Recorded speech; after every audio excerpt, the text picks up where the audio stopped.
All right, everybody, we have two more panels for the rest of the day. Next up is competitive validator services on top of staking.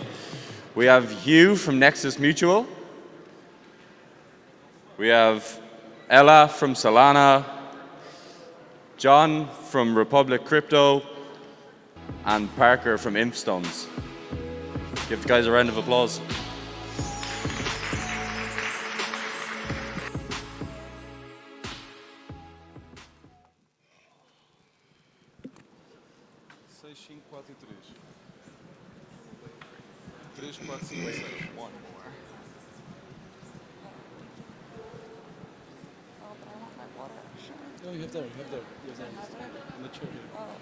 As we're waiting for Ella.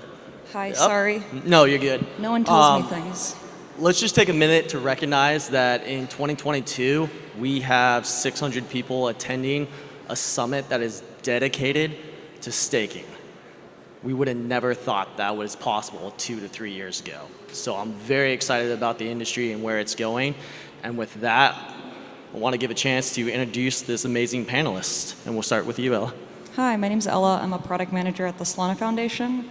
I primarily work on validators, staking, product manager for stake pools. I also do a lot of ecosystem outreach. So we had 24 hacker houses this year put on by the Solana Foundation, just wrapped up one in Lisbon last week, and then had our Breakpoint conference that just ended yesterday. Work with a lot of teams that are trying to launch a product to kind of figure out, hey, what's the product market fit? How do you scale your product? That kind of stuff. Hey everyone, I'm Hugh Karp. I'm the founder of Nexus Mutual, and we are a decentralized alternative to insurance.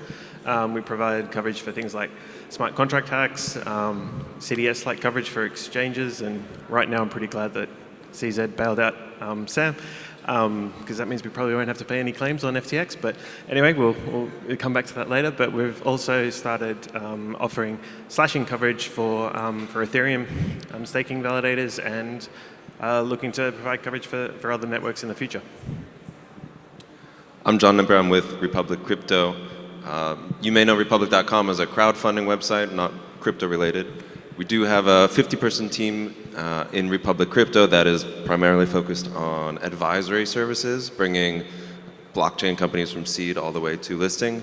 And within that group, me and my team have an infrastructure initiative, Republic Runtime, and we're running nodes on about a dozen different platforms, mostly for our clients. We see this as an extension of our client service. So I approach that as maybe a little bit of a different angle, which should be interesting. I like it. And I am Parker Poor. I'm head of global sales at Impstones, a blockchain infrastructure provider that has integrated into 70 different protocols. We do node management, API, and staking. And really, we create the groundwork and foundation for our enterprise and institutional customers. And I'm excited about this panel, and we're going to start off with that. And where do you see validators placed in the ecosystem?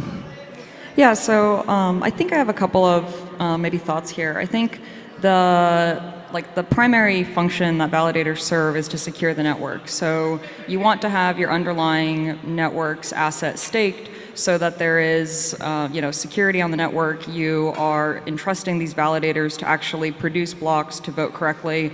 So the more, in our case, let's say SOL that's staked, the more you kind of democratize this idea of validators actually securing the network. And staking your SOL with them gives them some monetary incentive to actually perform well. So they should validate correctly, they should vote correctly, and the more validators you have in your network, so let's say 2,000 on Solana, you spread out the risk of any one validator having too much stake weight. So I think that's kind of like the primary function of validators. But on top of that, validators see all the transactions that go through the network. So I think they're actually very interestingly positioned to see what kind of programs are launching, what kind of products that people might like. So on Solana, we have, liquid stake pools are kind of a new thing that has been launched, but people have kind of taken that idea and run with it in interesting ways. So Everstake, one of the largest validators across many chains, but also on Solana, actually started their own stake pool, and their implementation is very unique because they actually take a portion of the rewards and reinvest it back into the community. And I think they can do that well because they have this bird's eye perspective of everything that's happening. So I think we have yet to kind of realize the full potential of validators. Most people just see them as like infrastructure providers, but I actually think they're uniquely positioned to have a really deep perspective of what products are launching and can provide real value to users. So I'm hoping that that kind of gets explored more. And I'm sure we could go deeper into like all the different revenue streams that validators can offer to give their stakers even more rewards. And I think that stuff is interesting as well, but I think there's like this non-monetary value where they can have a perspective that's quite valuable. And I mean, you get into this even more with like governance proposals. They will have their own unique opinions. But I think for the ecosystem, the best thing is when the validators are invested, both economically and not, to actually care about what products being launched are scams or rugs, or actually providing kind of long-term value. And so I hope that validators kind of explore that idea more in the future. I like it. What about you, John? Yeah, so I see validators as really the hub to the ecosystem, right? You have investors who are interested in validators because of the yield offered, and obviously from the blockchain perspective, they are the backbone of the actual internet computer. And from users, they're interacting with them through their transactions on a day-to-day basis. I mean, from my perspective, what's really most interesting right now is the user's perspective and the amount of choice that's becoming available, right? Users want choice, consumers want to have choice between different validators, between different stake pools. I think the work that we'd really like to do at Republic with, really our DNA is the democratization of finance. That's why we started as a crowdfunding platform and have moved into crypto aggressively. How can the validator community give users who may be less technical or more technical, as everyone here is, the set of tools to say, I just want high yield. I don't really care if it's MEV, if there's sandwich attacks. I don't know anything about that. Or, okay, I want to dig into the options. I really want to support, the decentralization of the blockchain infrastructure. Like, that's my thing. I'm willing to accept 4% instead of 5% if the servers are based here, right? So there's a lot of things that we're working on building to help a user navigate a more choice-rich environment. I like that. And over the past year, we have seen a number of slashing events happen from high-profile companies, and I think everybody in this room has been affected directly or indirectly by those events. The question I have for you, Hugh, is what can we do to manage those risks, and how can we be more proactive when it does happen? Yeah, I mean, well, obviously we've just launched the slashing coverage product, and so that's obviously a key thing you can do from a risk management point of view. But I mean, there's a whole bunch of things we should be doing before that, the prevention is obviously better than cure, and kind of the coverage is kind of the cure stage of things. But yeah, obviously prevention and risk management is what we should be doing first. There's different things we can do there. More diversification on infrastructure providers, like where you run your nodes and all those types of things. Making sure you've got not everything located in one place. And there are a whole bunch of other elements involved. And we've also got the DVT networks coming up and things like that. So there's definitely a whole array of different things we can do from a risk management point of view. But I guess the other thing out there is you never know what you don't know, and risks that we haven't seen so far can eventuate. That happens in crypto all the time. You think something's not going to happen, and then in 1 month something blows up that you weren't expecting. And so obviously that's where that we can play a good spot. And I kind of think more broadly, with risk management, a whole bunch of the money within the crypto and staking ecosystem at the moment is very, I guess I describe it as risk on. Everyone's quite adventurous with what they're doing from a risk management point of view, which is fine. But if we're to breach the next mass adoption wave, then the next waves of capital are much more risk averse. And so they're going to need the different things like coverage and other, I guess, more institutional grade supporting services, etc., before they start entering. And so, insurance is one checkbox there, and there are a bunch of other checkboxes that we kind of need to get across to get to that next wave of adoption. Can I actually jump in? I think this is the perfect use case for stake pools, because when you are staking across many validators, you reduce the risk that any one of them going down or getting slashed or having whatever issues leads to your own rewards being kind of harmed. But besides even stake pools, using tools that just let you delegate across validators are like good solutions to prevent against this. We have, a couple of tools to do this. I'm sure other chains have, also similar tools. But I think just the education needs to happen really early on. So if you go to Coinbase or, whatever other like Web 2-like kind of experience, it has, stake your X token. And there's no explanation of like, what does that mean? What are you actually doing under the hood?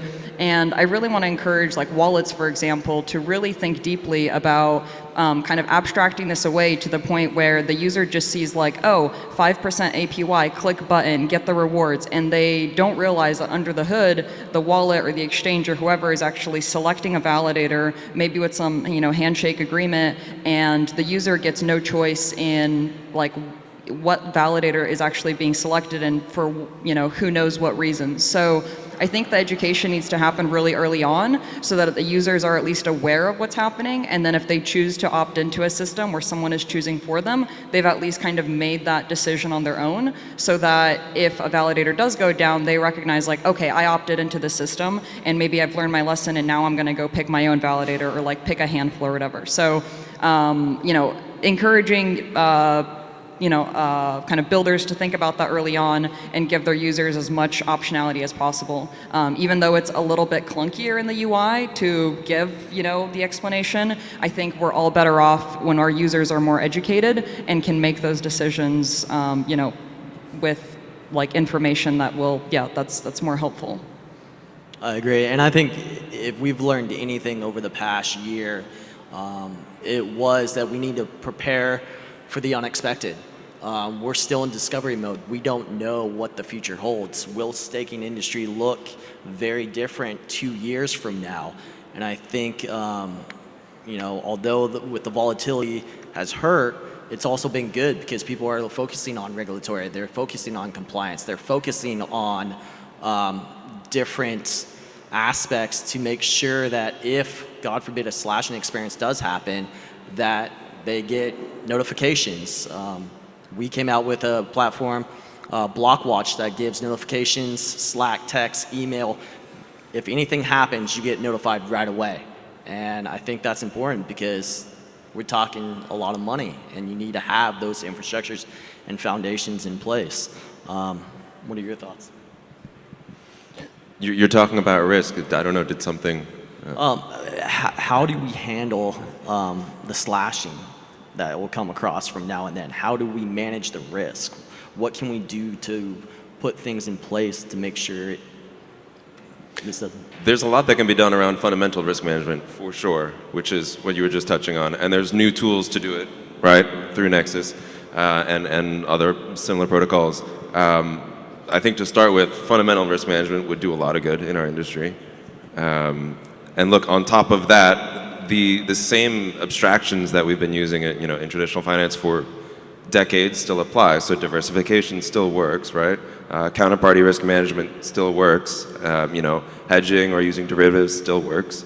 And I think that's why a lot of people are here and in this space, because it's easy to quickly iterate on those ideas and tools and build the appropriate tools to manage slashing risk, for instance.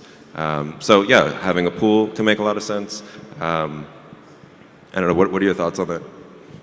Yeah, I mean, there's definitely a combination of stuff. Traditionally, obviously I'm going to be pushing the insurance angle here because ultimately any financial markets or any market in the world can only succeed to institutional scale if it has reliable insurance markets underpinning it. It's just kind of always there. And yes, you can do derivatives and everything like this has its place. Fundamentally what you want to be doing is really managing the operations as high quality as you can to start with. And then you layer on the other kind of financial aspects. Like the financial risk management part is kind of like the backstop. You don't want to rely on that. You want to minimize the actual incidents in the first place. And so that's where you should primarily put the efforts in, like, prevention. Prevention is better than cure, like by a mile, so yeah. I like the idea of a validator or a stake pool, like taking some percentage of the rewards you would have gotten and just like short whatever token you're staking in the first place. Like we talk a lot about like increasing APY, but we don't talk a lot about like downside protection. So that's actually a great idea. If anyone in the audience is looking for product ideas, check it out, do it. I agree. Last question that I'll ask you, John, is when it comes to centralization and decentralization for staking, what are your thoughts? What are your opinions on that? Oh, I had everything staked on an exchange this morning, and I can't get it out now. Should I be worried? Yes, you should. Yeah. What a day, right? If you haven't checked your phone in the last couple hours, don't. I think this just goes to highlight the need here for people to have a simple wallet, to hold their own crypto, to be able to stake, either permissionlessly or through the right KYC approvals if needed, to a broad set of widely distributed either pools or independent validators, right? It's too easy to open an account and just follow the exchange rails and click to stake. And as Ella mentioned, you don't know what's going on under the hood. That capital may be earning 6% on a validator pool, or it could be earning 10% in a high yield bond in a different country, right? You don't know. So this does need to be redesigned and made easier sort of to do it on a decentralized basis. Absolutely. What are your thoughts, Ali? Yeah, not your keys, not your money. It's we've heard it all before, and I think we just need to remind ourselves that. Before 2 hours ago, my take on this was going to be a little different. I do think, obviously, decentralization is key, and a lot of what we do at the foundation is trying to get validators, to run. We encourage validators to run in every possible geographic location, and every data center, and every ASN. I mean, a couple of days ago, Hetzner just decided to kick all validators out of the data center, and that's a great reminder that although we are revolutionizing the world and doing really interesting, cool things that I think will empower, a lot of freedom and financial innovation for billions of people. At the end of the day, if you're running in Web 2 companies, if you're reliant on a lot of traditional infrastructure, you can't get outside of that. So unless somebody's going to be building their own data centers, you have to really position yourself to not have any choke points. So you really have to think about it at every possible angle. I mean, forget just like data centers and ASNs. Think about like government bodies. If they're all in the EU and they're all in North America, that's an issue. Every possible attack vector you can think of, you really need to have the most diverse validator and RPC set possible, because that is the core infrastructure layer that makes everything else possible. So we launched the server program, lots of initiatives at the foundation to try to combat that, but I encourage everybody, across all the different networks, we're all in this together, to really think about how you can encourage validators to really be as decentralized as possible and take that very seriously. I agree. It's crazy to me that the fact that, up until about 3 hours ago, the thought of Binance, acquiring FTX, I mean, nobody in this room, I think, would have seen that coming. And that's why I think having this conversation is more critical today than ever. And where things end up a year from now, 2 years from now, we don't know. But I think we all have the same opinion on where it needs to go. Hugh, what's your thoughts? Yeah, I think that's a very interesting point. Like, if we're talking about like validators and having enough decentralization, like you obviously need that to have this credibly neutral base layer, whatever you're doing. And so we need this level of decentralization, but we also kind of need an equal playing field. Like, it's the same rules for everyone involved. But with that setup, no matter what you do, economies of scale will win. And so that is a centralizing force. And so you end up with like big staking pools or big centralized entities doing this because the financials make more sense. They get more economies of scale. They're more efficient. They have higher margins, etc. And so that forces out the smaller operators. But we need the smaller operators to actually provide us enough decentralization. So I don't have any solutions here, but I think we're constantly fighting against that altruism element versus profit motive, and so the incentives aren't quite aligned from a decentralization and centralization point of view. And so I think we're doing all right, and we're heading in the right direction. And people and the big players in the industry recognize it, and they don't want to don't want to shoot this whole systems in the foot, because they can impact themselves if they don't do the right thing. But But I think there's a challenge there about designing these systems in a way that actually encourages more decentralization rather than the economies of scale. Just to add to that, I mean, there are many things that could be done at the protocol design level, at the tokenomics level, that I think people are starting to play with, and I'd really be interested to see where it goes. Right now we have just one big carrot and one stick, right? There's slashing on one side, and then you successfully created a block on the other side, you get your reward. But there's so many more ways to adjust or fine-tune rewards to, say, either reward smaller validators, right? Or so that you have a higher yield if you're a smaller validator, or a higher yield if your validator is further away from the cluster center, right? Which is disadvantageous from an MEV perspective and connectivity, et cetera, but is maybe advantageous to the health of the network. So there's a lot of other, game theoretical ways that this could be improved, right? Yeah, I totally agree. I mean, I think we should experiment a bit more with that, because I'm not sure if we can achieve enough decentralization with the current flat structures. I hope we can, right. Maybe we can't, and maybe we should also explore some alternatives. Yeah, and your foundation, the Solana Foundation, has a program just for that, right? Well, in terms of supporting smaller validators? Exactly, yeah. We have a program, the delegation program, to bootstrap smaller validators to kind of get them started with the idea that they go on to become kind of full-fledged businesses later on. But I was going to add on to that is I think this kind of goes back to educating users. So if they understand, not just in terms of, oh, how do I maximize my rewards, but if you actually speak in terms of the risk language of if you don't go to smaller validators, how are you actually impacting the network itself? Their long-term incentives should be aligned, right? If they're a whale and they have the opportunity to spread their stake across smaller validators, and you explain that in terms they can understand, then they will maybe be more likely to take that action. I think there just has not been a lot of, products or calculators or exposure to kind of speak their language. I think everyone's just kind of chasing rewards without taking a step back and thinking, how do we design a system that will, be self-sustainable in 20 years?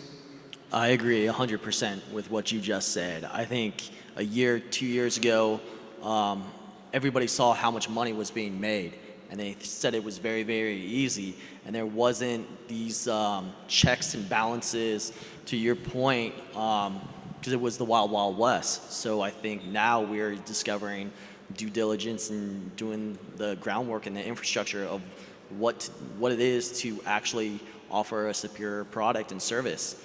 Because I think the industry is owed that at the very minimum. So with that said, if we were to look out a year from now, 2 years from now, what do you think is going to be one of the biggest differentiating factors when it comes to the staking industry? This depends on your point of view, right? From investors, are yields going up or down?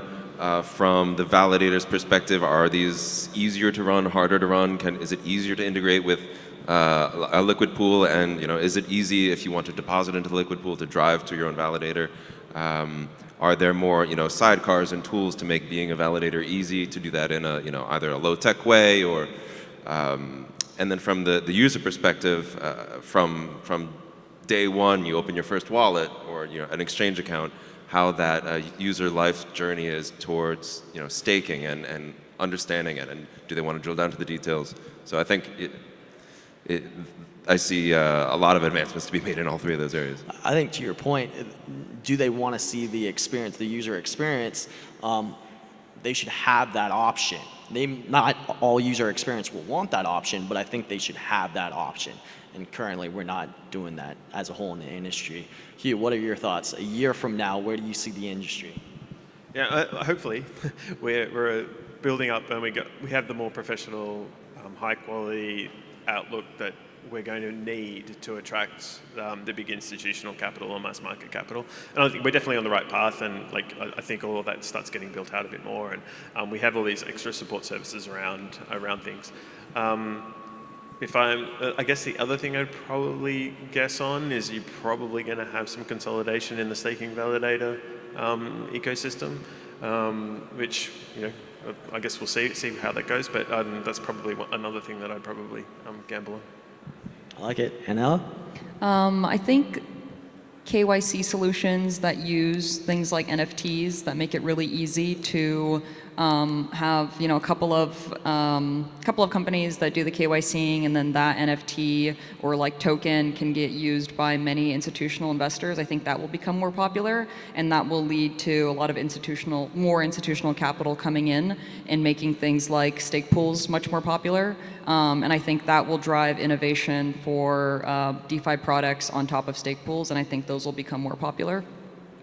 I mean, the one thing that I can be dead sure of is in 2 years we'll all be working for CZ. Maybe not. I'm not going to go there. But I think one thing is for sure, and what gets me excited is there is $100 trillion on the sidelines waiting for this regulatory, waiting for compliance, waiting for us to continue to develop and solve this. And this industry is not going anywhere. And there's no other industry I'd rather be in right now. And I say it, I feel like we're working for Apple in the 1980s. It really is a very exciting industry. And with that, I thank you very much for your time.